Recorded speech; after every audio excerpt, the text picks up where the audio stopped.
1 Thessaloniciens chapitre 5, le verset 23. Vous connaissez assez bien ce passage de la parole de Dieu, de 1 Thessaloniciens chapitre 5, le verset 23.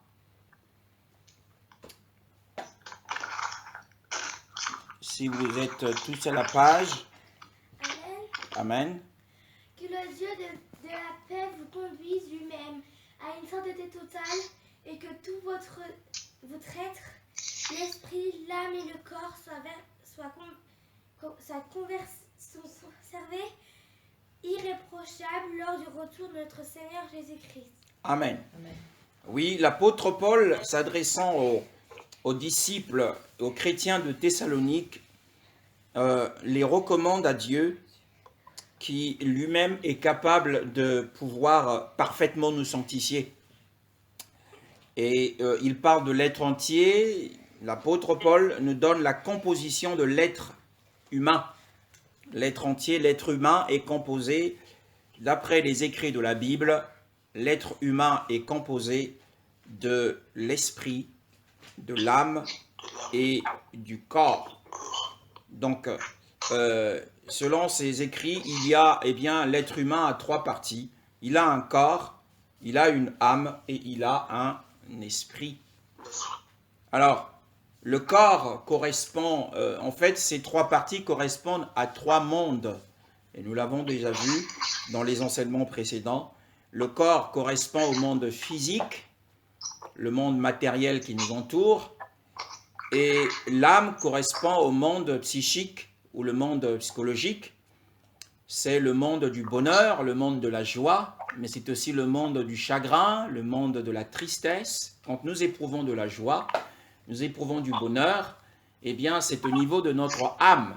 Lorsqu'un homme reçoit beaucoup d'argent, il ressent un certain bonheur. Et lorsqu'un enfant vient au monde, dans une famille, eh bien c'est un sujet de joie, eh bien c'est un bonheur que l'on ressent dans l'âme, c'est le monde psychologique. Et nous avons le troisième monde, c'est le monde spirituel, c'est le monde de notre esprit, et c'est le monde où réside Dieu. Dieu réside dans le monde de l'esprit, car Dieu dit, dans Jean 4, Dieu est esprit, et ceux qui doivent l'adorer en esprit et en vérité. Alors, une fois que ces fondements ont été posés, nous allons évoluer dans notre étude, encore ce matin, dans le livre de Romains, au chapitre 7. Romains, chapitre 7. Le verset 4, pour commencer. Amen. Amen. De même, mes frères et mes sœurs, vous aussi, vous avez été mis à mort par rapport à la loi à travers le corps de Jésus-Christ, pour appartenir à un autre, à celui qui est ressuscité, afin que nous portions des fruits pour Dieu. Afin que nous portions des fruits pour Dieu. L'apôtre Paul s'adresse aujourd'hui à des Romains qui nous représentent. Et au verset 4, il nous dit que, nous apprenons une chose importante, c'est que nous, qui sommes enfants de Dieu, nous avons été mis à mort en ce qui concerne la loi. La loi ici, c'est la loi de Dieu. La loi, elle est en dehors de nous, c'est la Torah, ou la parole de Dieu tout entière, de la Genèse à l'Apocalypse, peut être constituée comme étant la loi de Dieu. Et la Bible dit que nous avons été, au moyen du corps de Christ, été unis à un autre. Nous sommes unis à Christ, qui est ressuscité d'entre les morts. Et dans quel objectif? Eh bien, l'objectif de porter des fruits pour le Seigneur. Maintenant, nous allons, une fois que nous avons vu cette question du verset 4, nous allons aborder nous allons parler de l'expérience qu'a vécue l'apôtre Paul, toujours dans ce chapitre de Romains chapitre 7, à partir du verset 17.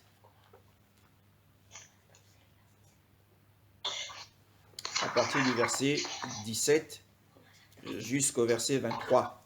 Romains chapitre 7, verset 17 à 23. Amen. Amen. En réalité, ce n'est plus moi qui agis ainsi, mais le péché qui est en moi. En effet, je sais que le bien n'habite pas en moi, c'est-à-dire dans ma nature propre. J'ai la volonté de faire le bien, mais je ne parviens pas à l'accomplir. En effet, je ne fais pas le bien que je veux, mais je fais au contraire le mal que je ne veux pas. Or, si je fais ce que je ne veux pas, ce n'est plus moi qui le fais, mais le péché qui habite en moi.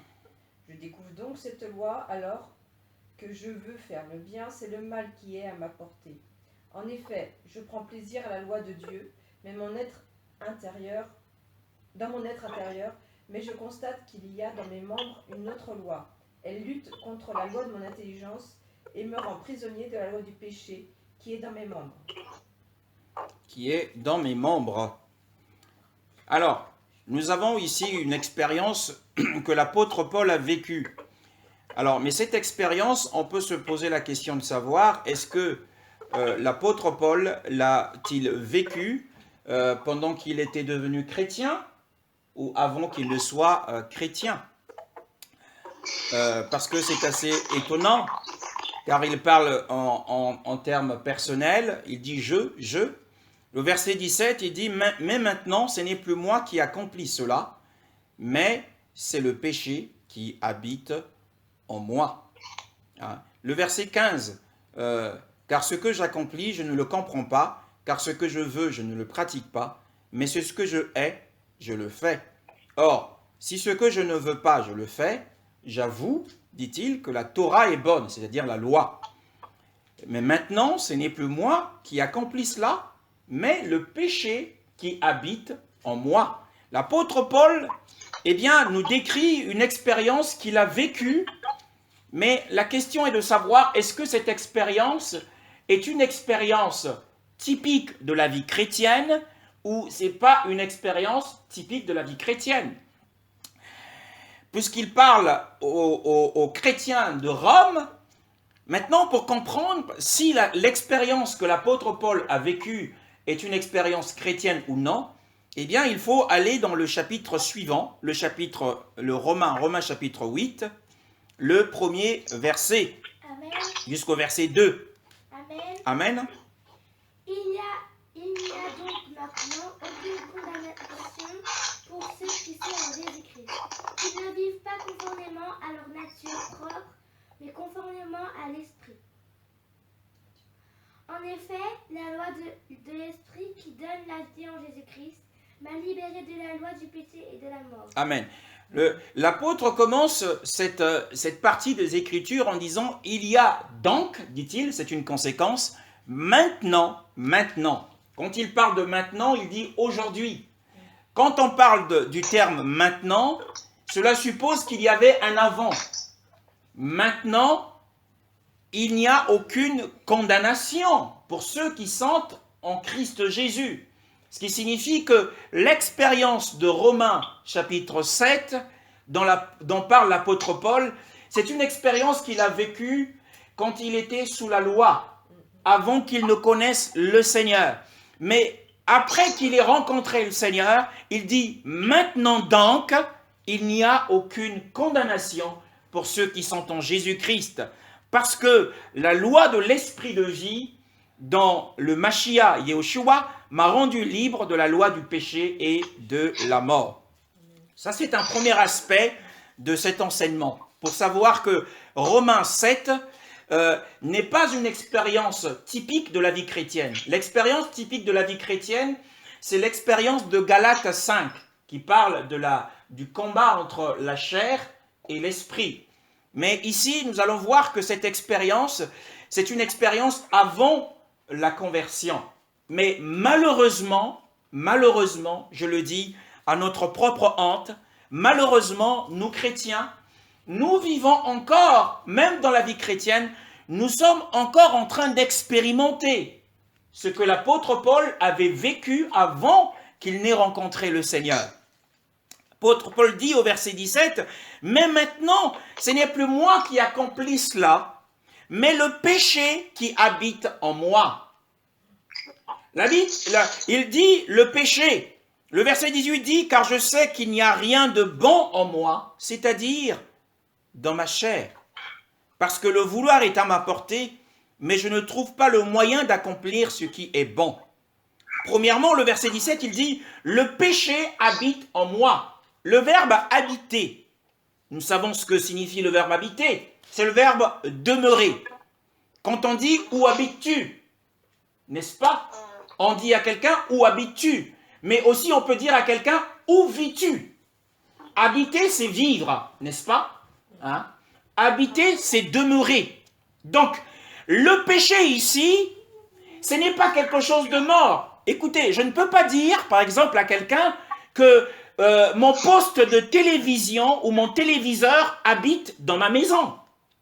Ça n'a pas de sens. Je ne peux pas dire d'un objet inanimé qu'il habite ma maison. Je ne peux pas dire que le salon que nous avons acheté habite notre maison. Ça n'a pas de sens. Parce qu'un objet inanimé ne peut pas habiter. Il n'y a que quelque chose qui est vivant qui peut habiter. Je peux dire qu'un chien habite telle maison, parce qu'un chien est un être vivant. Alléluia. Donc, lorsqu'on parle, quand l'apôtre Paul dit « le péché habite en vous », ce n'est pas quelque chose de mort, c'est que le péché ici, c'est quelque chose de vivant, qui habite en nous. Tout à l'heure, nous avons dit que l'être humain est composé de 3 parties. L'être humain est composé d'un corps, d'une âme et d'un esprit. Mais maintenant, ici, l'apôtre Paul dit que le péché habite en nous. Donc, quelque chose de vivant, quelque chose d'actif, qui habite en nous. Mais quelle est la partie de notre être où habite ce péché? Et ce péché, ce n'est pas un objet, mais c'est quelque chose de vivant. Il nous faut comprendre, c'est quoi ce péché qui est vivant, qui est personnifié ici par l'apôtre Paul?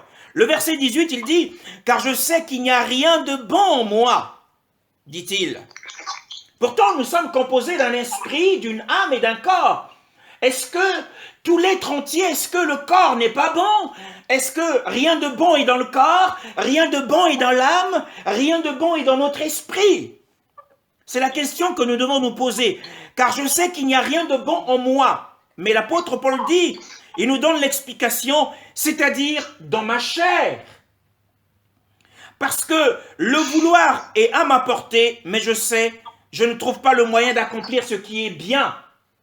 Donc pour l'apôtre Paul, là où il n'y a rien de bien, c'est dans sa chair. Quand il dit que le péché habite en moi, eh bien nous avons compris que le péché habite non pas dans son âme, non pas dans son esprit, mais dans sa chair. Alléluia. C'est là, c'est dans la chair qu'il n'y a rien de bon, il n'y a rien de bien.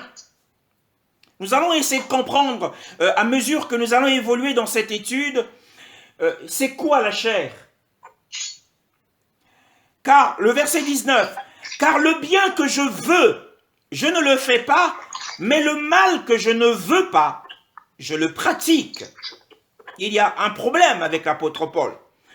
Il a la volonté de vouloir faire le bien, mais lorsqu'il veut faire le bien, eh bien, il ne peut pas le faire. Mais c'est le mal qu'il fait à la place. Le verset 20 dit-il, « Or, je sais que je ne veux pas. Or, je sais que je ne veux pas, ce que je ne veux pas, je le fais. Ce n'est plus moi qui accomplis cela, dit-il, mais le péché habitant en moi. » Nous avons dit que ce péché était quelque chose de vivant. Et c'est ce péché qui contraint l'apôtre Paul à faire ce qui est mal, alors que son désir, sa décision à lui, son intention à lui, c'est de faire le bien. Il dit que c'est le péché qui habite en moi, l'habitant qui est en moi, qui demeure en moi, qui séjourne en moi, c'est-à-dire dans ma chair. Le verset 21, il dit ceci. Je trouve donc cette Torah, c'est-à-dire cette loi au-dedans de moi. Quand je veux faire ce qui est bon, c'est le mal qui est à ma portée. Car je prends plaisir à la Torah, le verset 22, je prends plaisir à la Torah d'Élohim selon l'homme intérieur. L'homme intérieur ici c'est quoi? L'homme intérieur c'est notre esprit. Il dit je prends plaisir à la Torah de Dieu. La Torah de Dieu c'est quoi? C'est la loi de Dieu. La loi de Dieu c'est quoi? C'est la parole de Dieu.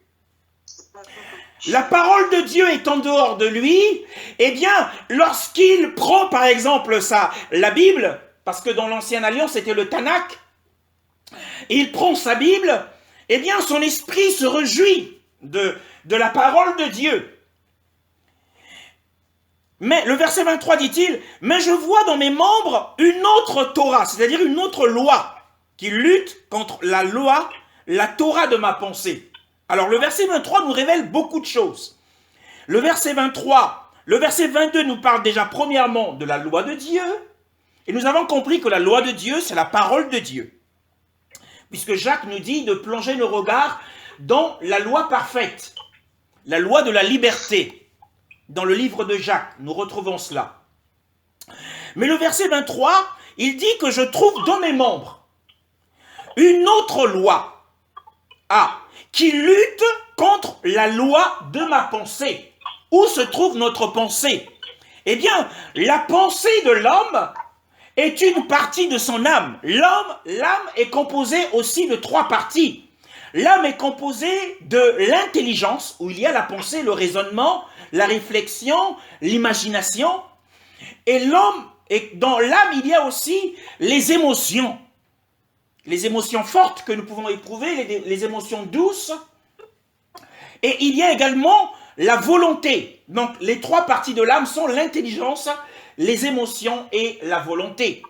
Donc l'apôtre Paul nous apprend ici que, le verset 23, qu'il y a dans nos membres, les membres ici c'est quoi? C'est les membres du corps. Dans les membres du corps, il y a une loi. Et cette loi est en guerre contre la loi qui est dans notre âme. Donc, nous comprenons 3 choses.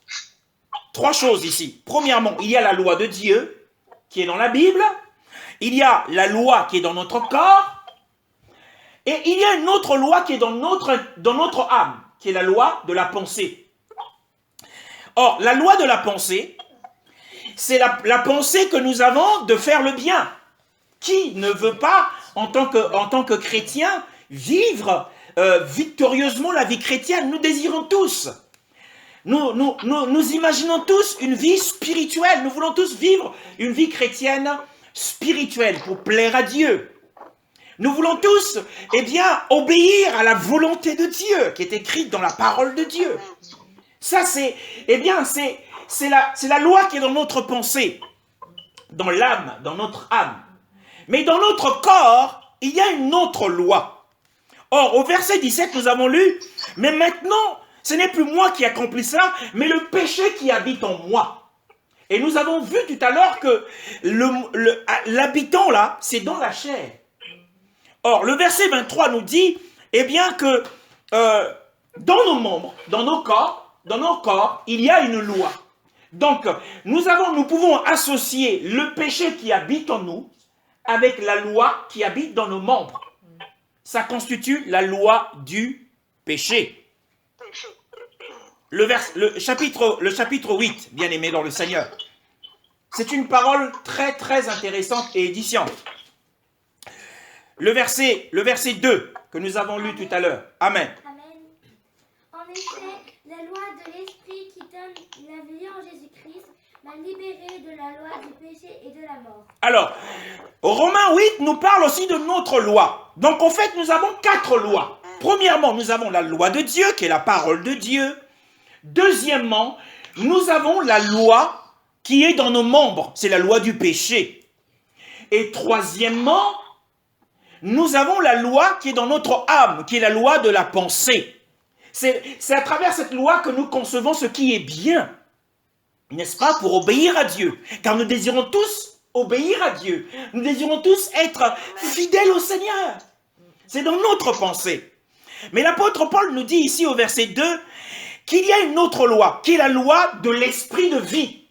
Donc il y a 4 lois. Or, la loi de l'esprit de vie est où? La loi de l'esprit de vie est dans notre esprit. Puisque notre esprit a reçu le Saint-Esprit de Dieu. Alléluia. Donc tout à l'heure, nous avons dit que l'homme est composé de 3 parties. L'homme est composé d'un corps, d'une âme et d'un esprit. Donc il y a 3 parties dans l'homme, mais il y a aussi 3 lois dans l'homme. Il y a premièrement la loi du péché dans son corps. Il y a deuxièmement la loi de la pensée dans son âme. Et troisièmement, il y a la loi de l'esprit de vie dans son esprit. Alléluia. Et nous allons revenir au chapitre 7, qui nous parle du verset 23. Le verset 23 nous dit ceci. Mais moi, je vois dans mes membres une autre Torah qui lutte contre la loi de ma pensée. C'est le problème de l'apôtre Paul.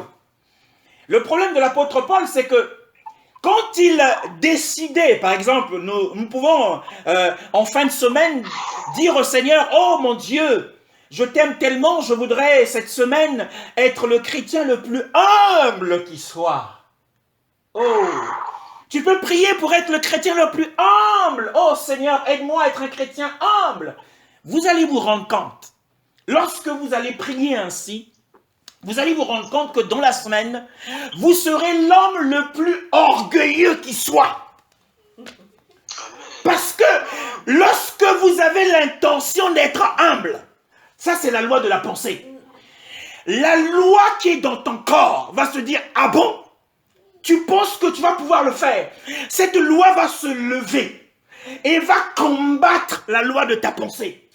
Et va remporter la victoire et va te rendre captif. Et va te faire faire ce que tu ne voulais pas faire au départ. Oh, tu te dis, mais j'avais la... Par exemple, il est écrit dans la parole de Dieu, Marie, aimez vos femmes. Marie, aimez vos femmes. Tu lis ça dans la parole. C'est un commandement du Seigneur. Bien aimé, c'est un commandement du Seigneur. Alors tu dis, oh Seigneur, je voudrais tellement aimer ma femme cette semaine. Mais au moment où tu le dis, la loi du péché dans ton corps va se lever, va te combattre. Et tu deviendras l'homme le plus violent. Tu vas même gifler ta femme. Tu vas te demander, mais mon Dieu, ce n'est pas possible. Ce n'est pas ce que j'avais voulu faire au début. Ce n'était pas ma résolution. Les hommes ont des bonnes résolutions. En fait, la loi du péché qui est dans le corps est plus forte que la loi qui est dans notre âme. Et c'est pour ça, c'était le problème de l'apôtre Paul. Il était rendu dans la captivité à faire ce qu'il ne voulait pas faire, parce qu'à chaque fois, il était battu par la loi du péché qui était dans son corps. Maintenant, il nous faut comprendre, parce que, par exemple, la Bible nous dit, Jésus nous a donné un commandement, il dit, je vous donne un commandement nouveau. Ça, c'est dans Jean, on va le lire. Jean chapitre 13, le verset 34. Jean 13, le verset 34.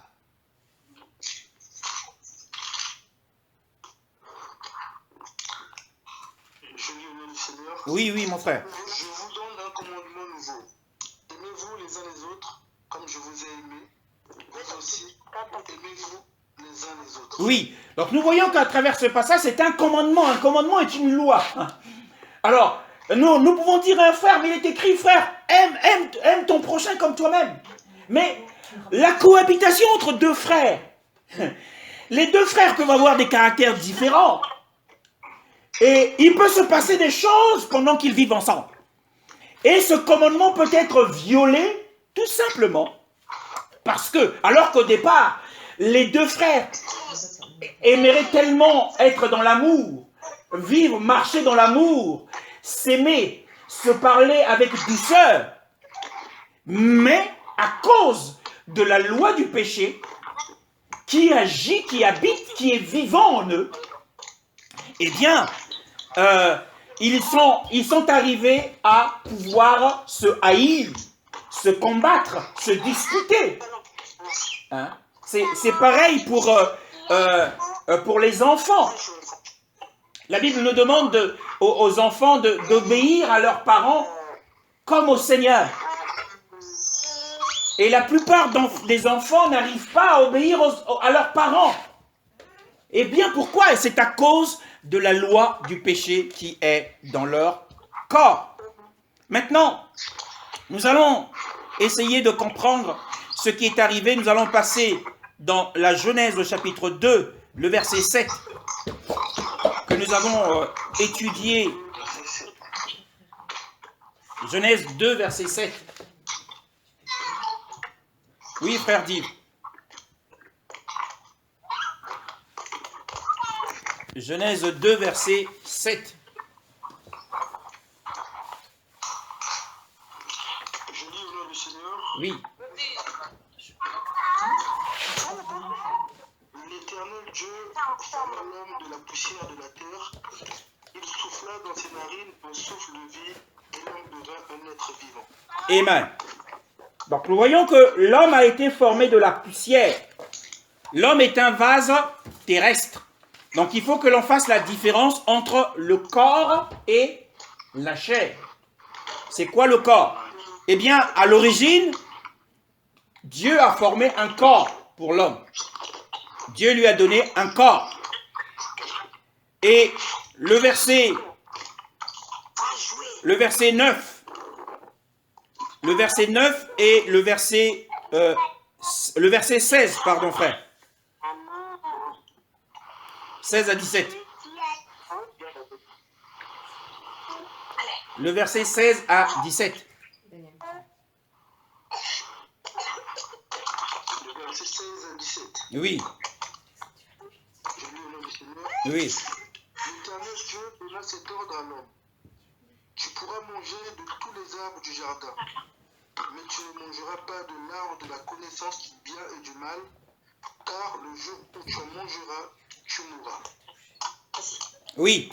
Donc, en fait, le fait que l'homme ait le péché, la Bible nous parle du péché qui est entré dans le monde. Donc, nous allons garder ce passage à l'esprit. Nous allons repartir dans le livre de Romains.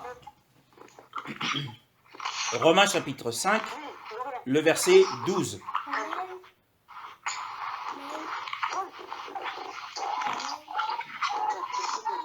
Amen.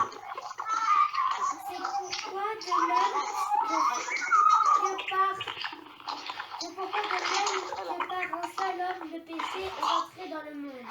Et par le péché la mort, de même la mort atteint tous les hommes parce que tous ont péché. Amen. Romains chapitre 5, le verset 12. Romains chapitre 5, le verset 12.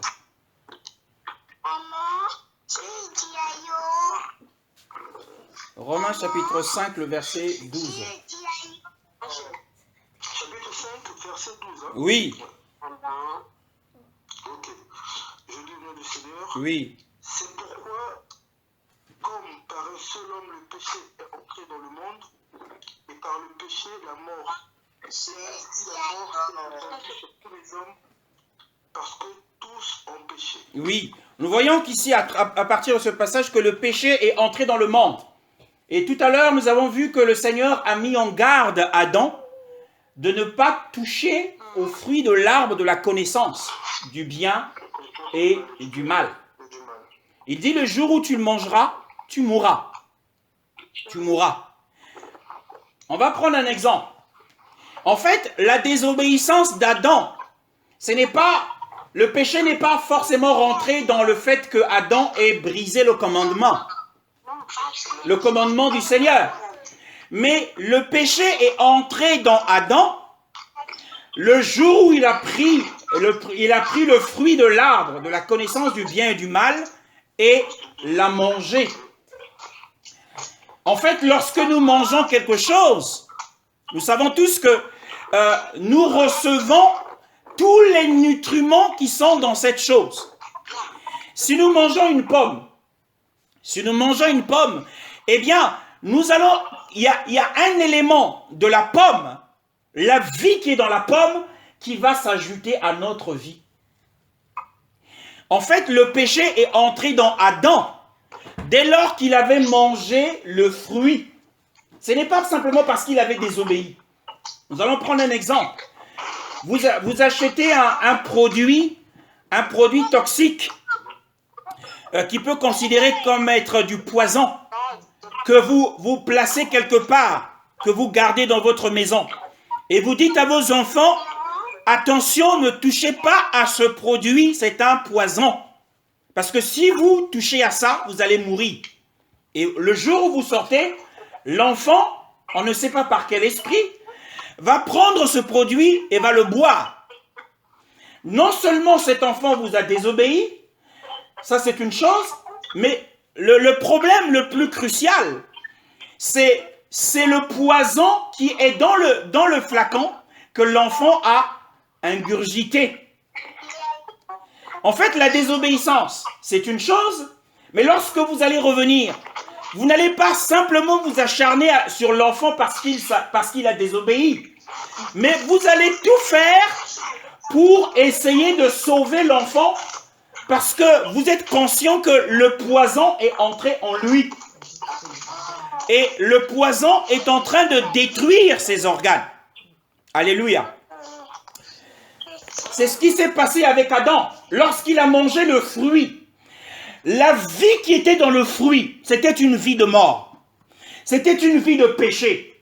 L'arbre de vie à côté de l'arbre de la connaissance du bien et du mal. L'arbre de vie représentait le Christ.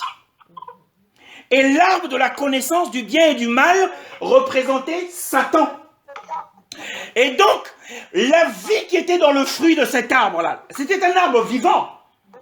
Et là, nous savons tous que la vie est dans la semence d'un fruit. Et parce qu'il avait mangé ce fruit-là, la vie, la mauvaise vie qui était dans le fruit est entrée dans son corps. Parce que lorsque tu manges quelque chose, c'est des nutriments qui viennent dans ton corps, qui viennent s'ajouter à ton corps.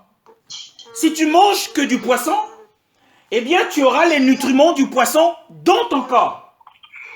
Et lorsque Adam a mangé le fruit, eh bien les nutriments, les mauvais nutriments du péché sont entrés en lui.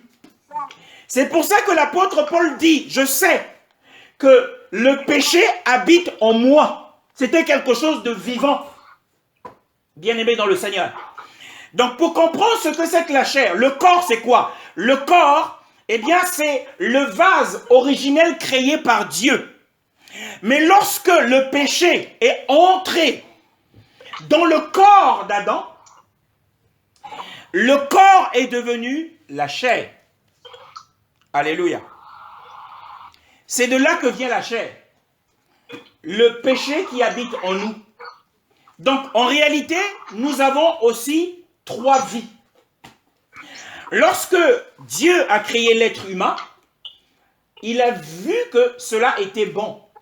Au chapitre 1 de la Genèse, Genèse chapitre 1, nous allons revenir dans Genèse chapitre 1, le verset 26. Genèse chapitre 1, le verset 26. Bien-aimé dans le Seigneur. Amen. Amen. Oui. Lis très fort. Puis Dieu dit, faisons l'homme à notre image, à notre ressemblance, qu'il domine sur les poissons de la mer, sur les oiseaux du ciel, sur le bétail, sur toute la terre et sur tous les reptiles qui rampent sur la terre. Amen. Le verset 31. Frère dit, le verset 31. Le verset 31. Oui. Je lis au nom du Seigneur. Je vis tout ce qu'il avait fait, et voici, cela était très bon. Ainsi, il y eut un soir, il y eut un matin, ce fut le 6e jour. Oui. Donc, quand Dieu a créé l'homme, eh bien, ce qu'il avait fait était très bon. L'être humain, avec la vie créée, parce que la vie qu'Adam avait, ce n'était pas une vie divine qu'il avait. Il avait une vie créée, c'était la vie humaine. Et cette vie humaine est bonne. Et en fait, cette vie humaine correspond à la pensée de l'apôtre Paul. Lorsqu'il dit, eh bien, j'ai dans ma pensée la loi. Une loi qui ne fait que penser au bien. C'est la vie bonne que Dieu avait créée. Mais lorsque Adam est tombé dans le péché, il a reçu une autre vie. En dehors de la vie humaine naturelle, il a reçu une autre vie. C'est la vie du vieil homme. C'est la vie du péché. C'est la vie satanique dans le corps. Donc nous avons 3 vies. Nous avons une vie dans le corps à cause du péché. Nous avons une vie dans l'âme, c'est la vie humaine. Et nous avons une vie, pour nous qui sommes nés de nouveau, nous avons une 3e vie, c'est la vie de Dieu en nous, dans notre esprit. Nous sommes nés de Dieu. Alléluia. Donc nous avons dit tout à l'heure que nous avons 3 parties. Nous avons le corps, nous avons l'âme et nous avons l'esprit. Je voudrais que nous puissions comprendre. Mais dans le corps, parce que le péché s'est ajouté à notre corps, le corps est devenu la chair. Sans le péché habitant dans le corps ne serait pas la chair. Puisque Romains 6, nous allons partir dans Romains, chapitre 6. Nous allons voir une autre définition de la chair. Romains 6. Oui.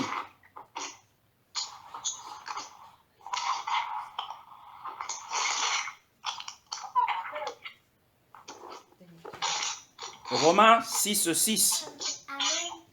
Laisse le frère. Oui.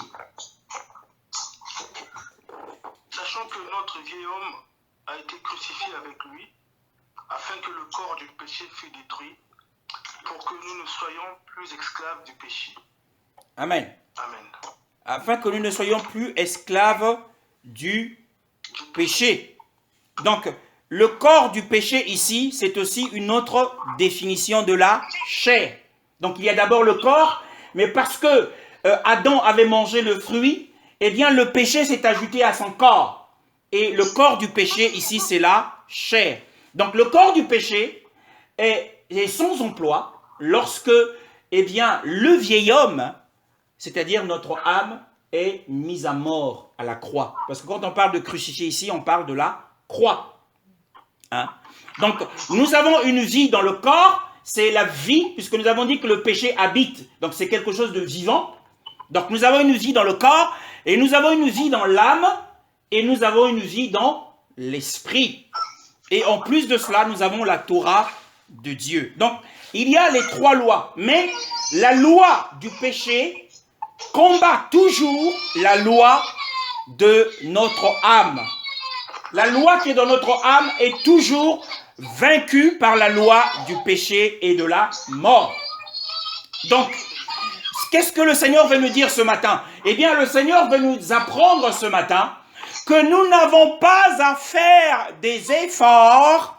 Nous n'avons pas à faire des efforts pour obéir à Dieu, pour être humble, pour aimer plus le Seigneur. Nous n'avons pas besoin de le faire parce que cela va nous conduire à l'échec, à la défaite. À chaque fois, nous serons vaincus par la loi du péché qui habite dans notre corps. Mais si nous expérimentons l'œuvre de la croix au niveau de notre âme, eh bien, la loi de l'esprit de vie qui est en Jésus-Christ peut et a le pouvoir. Cette loi, elle est plus forte que la loi du péché et de la mort. Elle est plus forte, elle va nous affranchir. C'est là qu'est le secret de la transformation dans la vie du chrétien. Hein? Mais comment laisser la loi de l'esprit de vie qui est dans notre esprit? Comment laisser cette loi opérer en nous? Eh bien, nous laissons la loi de l'esprit de vie opérant en nous lorsque nous gardons le contact avec le Seigneur, lorsque nous sommes constamment en communion avec l'Esprit de Dieu, bien-aimé dans le Seigneur. La vie chrétienne, ce n'est pas une vie où on doit, on a des règles, il faut obéir, mais nous allons échouer. Lorsqu'on vous présente des règles, obéis à ceci, obéis à cela, tu vas échouer, tu n'y arriveras jamais. Parce que la loi du péché est plus forte que toi. Maintenant, si tu te tournes vers l'Esprit de Dieu, si tu te tournes vers l'Esprit de Dieu, tu es en communion avec lui. Si tu marches, tu es en accord avec lui. Si tu marches par l'Esprit, alors tu seras capable d'obéir à la loi de Dieu. Ce n'est que possible par le Saint-Esprit de Dieu, bien-aimé dans le Seigneur. Voilà le secret. Donc, nous, en tant que chrétiens, nous avons l'habitude de nous faire des lois. Nous avons l'habitude de nous établir des lois. C'est la religion. Mais nous ne sommes pas, en tant que chrétiens, nous ne vivons pas dans une religion. Hein? Maintenant, nous avons parlé tout à l'heure des enfants de la vie satanique. Ça peut vous paraître étrange. Mais comment le frère dit qu'il existe une vie satanique? Hein? Nous allons lire dans 1 Jean, au chapitre 3. 1 Jean. 1 Jean chapitre 3, le verset 10.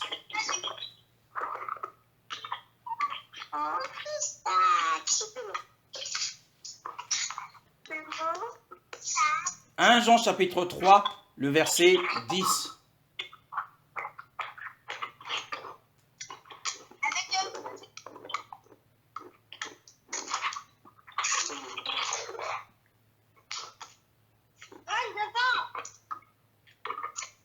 Jean chapitre 3, le verset 10.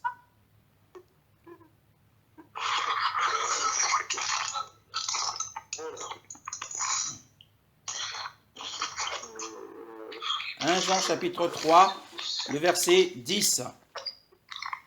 Que nous dit la parole?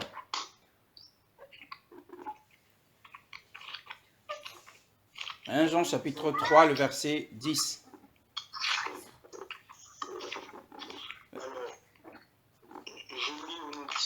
Oui. C'est par là que se font reconnaître les enfants de Dieu et les enfants du diable. Ah, la Bible nous apprend ici qu'il existe, excuse-moi frère, il existe des enfants de Dieu et les enfants du diable. Nous sommes enfants de Dieu parce que nous avons reçu la vie de Dieu. Donc Dieu est notre Père. Mais ceux qui sont enfants du diable ont aussi reçu la vie du diable. Lorsque nous étions des païens, nous étions les enfants du diable. Parce que nous ne vivons que par, par la chair, par notre chair. Alléluia. Hein? Il y a un autre texte, c'est le Seigneur lui-même qui parle d'ailleurs, dans Jean chapitre 8, l'évangile de Jean, au chapitre 8, le verset 44. Le verset 44. Jean chapitre 8, le verset 44.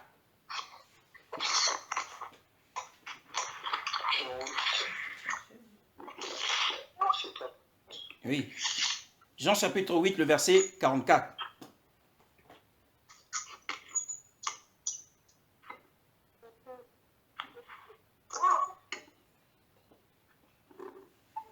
Jean chapitre 8, le verset 44. Je lis au nom du Seigneur. Oui. Vous avez pour père le diable. Ah. Et vous voulez accomplir les désirs de votre père. Il a été meurtrier dès le commencement. Et il ne se tient pas dans la vérité, parce qu'il n'y a pas de vérité en lui. Lorsqu'il profère le mensonge, il parle de son propre fond.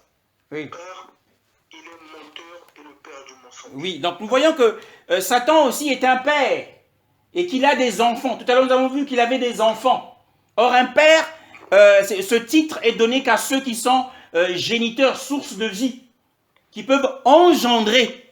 Les pères, ce sont des engendreurs, hein, qui engendrent, qui donnent vie. Or, l'homme est devenu fils du diable dès lors qu'il avait mangé le fruit. Parce qu'il y avait une vie, une mauvaise vie dans ce fruit. Et cette mauvaise vie est rentrée dans son corps. Pas dans son âme, mais dans son corps.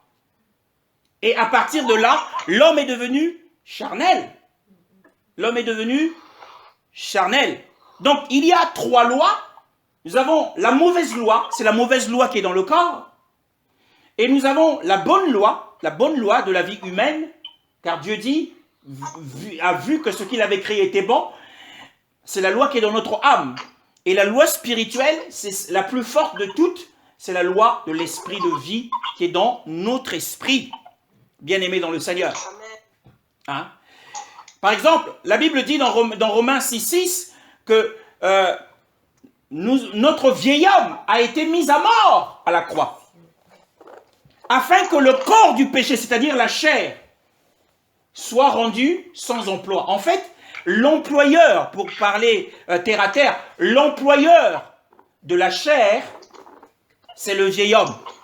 Lorsque nous mettons à mort la vie du vieil homme, qui était dans notre âme, nous mettons à mort à la croix la vie du vieil homme, le corps du péché ne peut pas fonctionner.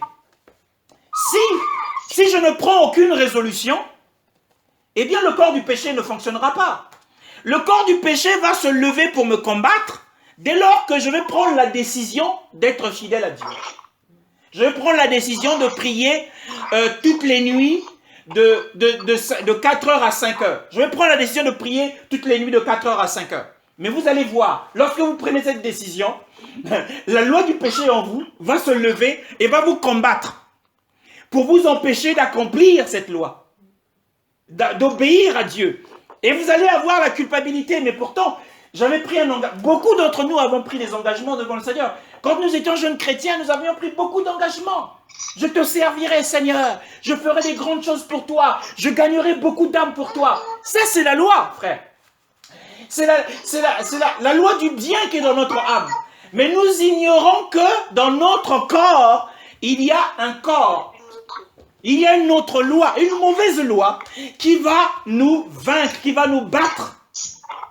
Mais nous ne devons plus agir de la sorte, bien-aimés dans le Seigneur. Par exemple, si dans le passé, nous avions aimé jouer au jeu du hasard, tu joues à l'euro-million. Par exemple, à la télé, ils vont parler de l'euro-million qui va passer à 200 millions d'euros. Et ça excite les passions. Les gens vont sortir de l'argent, ils vont aller jouer. Mais si ton âme a été crucifiée à la croix, c'est le corps qui aime jouer. C'est le corps qui aime jouer au jeu du hasard pour gagner de l'argent. Mais lorsque ton âme est crucifiée, le corps du péché n'aura plus l'occasion d'aller jouer au jeu du hasard. Parce que la vie du vieil homme a été crucifiée. Alléluia. C'est cette vie du vieil homme qui a tellement aimé le jeu du hasard que, eh bien, puisque cette vie est crucifiée, alors le corps du péché ne peut pas fonctionner. Et donc, notre secret pour être transformé par Dieu, c'est de nous tourner encore une fois vers le Saint-Esprit, car c'est lui qui est la loi la plus forte et qui est capable de battre la loi du péché et de la mort. Car la loi de l'esprit de vie, dit la parole, m'a affranchi de la loi du péché et de la mort. Cette loi du péché et de la mort qui m'avait rendu captif. Dans cette captivité, cette loi du péché m'avait capturé. Et pendant que cette loi m'avait fait prisonnière, elle m'a fait faire des choses que je ne voulais pas. Je veux aimer ma fille, mais à chaque fois que je veux l'aimer, je me dis je vais aimer ma fille. À chaque fois que je veux l'aimer, eh bien, j'explose de colère contre ma fille. Je ne comprends pas ce qui se passe. Mais c'est la loi du péché qui m'a battu. Mais la seule chose à faire, c'est de me tourner vers le Seigneur, c'est de me rassurer que je suis en communion avec le Saint-Esprit. Et de façon spontanée, bien aimé, de façon spontanée et de façon naturelle. L'obéissance à Dieu vient de façon naturelle et spontanée, sans le vouloir. Sans le vouloir. Si tu es seulement en communion avec le Seigneur, c'est les gens qui verront, ah, telle sœur est humble, hein? tel frère est plein d'amour, hein? Et même tu n'en seras même pas conscient. Mais toi, tu dois simplement être conscient d'être toujours dans la présence de Dieu. Parce que c'est seulement dans la présence de Dieu que nous serons capables d'obéir à toute la parole de Dieu. Mais si nous essayons avec notre âme, avec la loi de la pensée qui est dans l'âme, la partie dirigeante, de dire, eh bien, parce qu'il est écrit qu'il faut jeûner, je veux jeûner 40 jours. Tu ne vas pas arriver au 3e jour, tu vas t'arrêter. Parce que la loi du péché dans ton corps va se lever, on va voir ce qui va se passer. On va voir si tu vas arriver jusqu'au but. Ah, bien-aimé dans le Seigneur. On doit rendre ce corps du péché sans emploi. On doit le mettre au chômage, comme dit Romains 6,6. On doit le mettre au chômage. Et comment mettre la loi du péché au chômage? Eh bien, c'est en crucifiant le vieil homme. Parce que le corps, le péché qui est dans le corps travaille à travers l'âme. Le péché qui est dans le corps œuvre à travers notre âme. Donc, nous avons 3 lois, nous avons 3 parties. Nous avons le corps, attention, notre corps, jusqu'à ce que Jésus revienne, c'est encore le corps du péché. Le péché habite en nous. Attention à cela. Nous avons une autre loi dans l'âme, c'est la loi des bonnes choses. Nous pensons aux bonnes choses. Et ensuite, nous avons la loi de l'esprit de vie. Mais lorsque, par la volonté, nous nous tournons vers la loi de l'esprit de vie, eh bien, nous allons marcher de victoire en victoire. Telle est la parole que le Seigneur voulait nous donner en conclusion de l'œuvre de transformation de la vie des chrétiens. Béni soit le Seigneur ce matin.